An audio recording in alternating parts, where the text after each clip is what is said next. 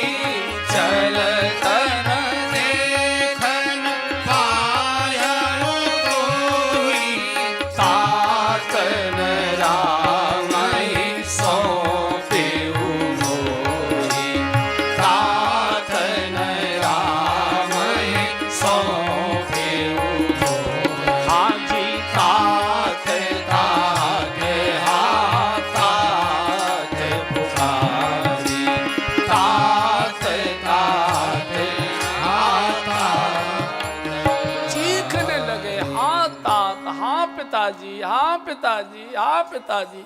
कैकई से लिपट गए, माँ मेरे पिताजी को क्या हो गया था, क्या तबीयत खराब हुई थी, अचानक तो मृत्यु नहीं हुआ करती, कुछ दिन तो बीमार रहे होंगे, मुझे क्यों नहीं बुलाया गया, मेरे साथ इतना बड़ा धोखा क्यों किया गया, मैं मुख भी नहीं देख, चलत न देख न पाया तो ही, चलते समय में अपने पिता का मुख भी नहीं देख पाया, कम से कम मुझे आ जाने दिया होता, मेरा हाथ भैया के हाथ में देकर जाते, राम ये मेरा बेटा नहीं है, अब ये तेरा बेटा है, इसकी चिंता रखना, मुझे नाथ को क्यों छोड़कर चले गए। एकदम कैकई को तो लगा के भरत भी गए हाथ से, ये भी कई प्राण छोड़ दे, बेटा धैर्य रख, कोई बड़ी बात है धैर्य। अरे माँ कैसे धैर्य रखे, मेरे जैसे पिताजी तो जगत में किसी के न हुए हैं, न होते हैं, न होंगे, वो मुझे छोड़कर चले गए। धैर्य बताओ तो सही क्या क्या हुआ। उन्होंने अंत समय में मुझे याद किया था कि नहीं किया था, अंत समय में उनके मुख पर मेरा नाम आया था कि नहीं आया था, अंत समय में उनको याद आई थी कि नहीं कि भरत नाम का भी मेरा एक बालक है, मेरा एक बेटा है। उन्होंने मेरे लिए क्या कहा है, बोले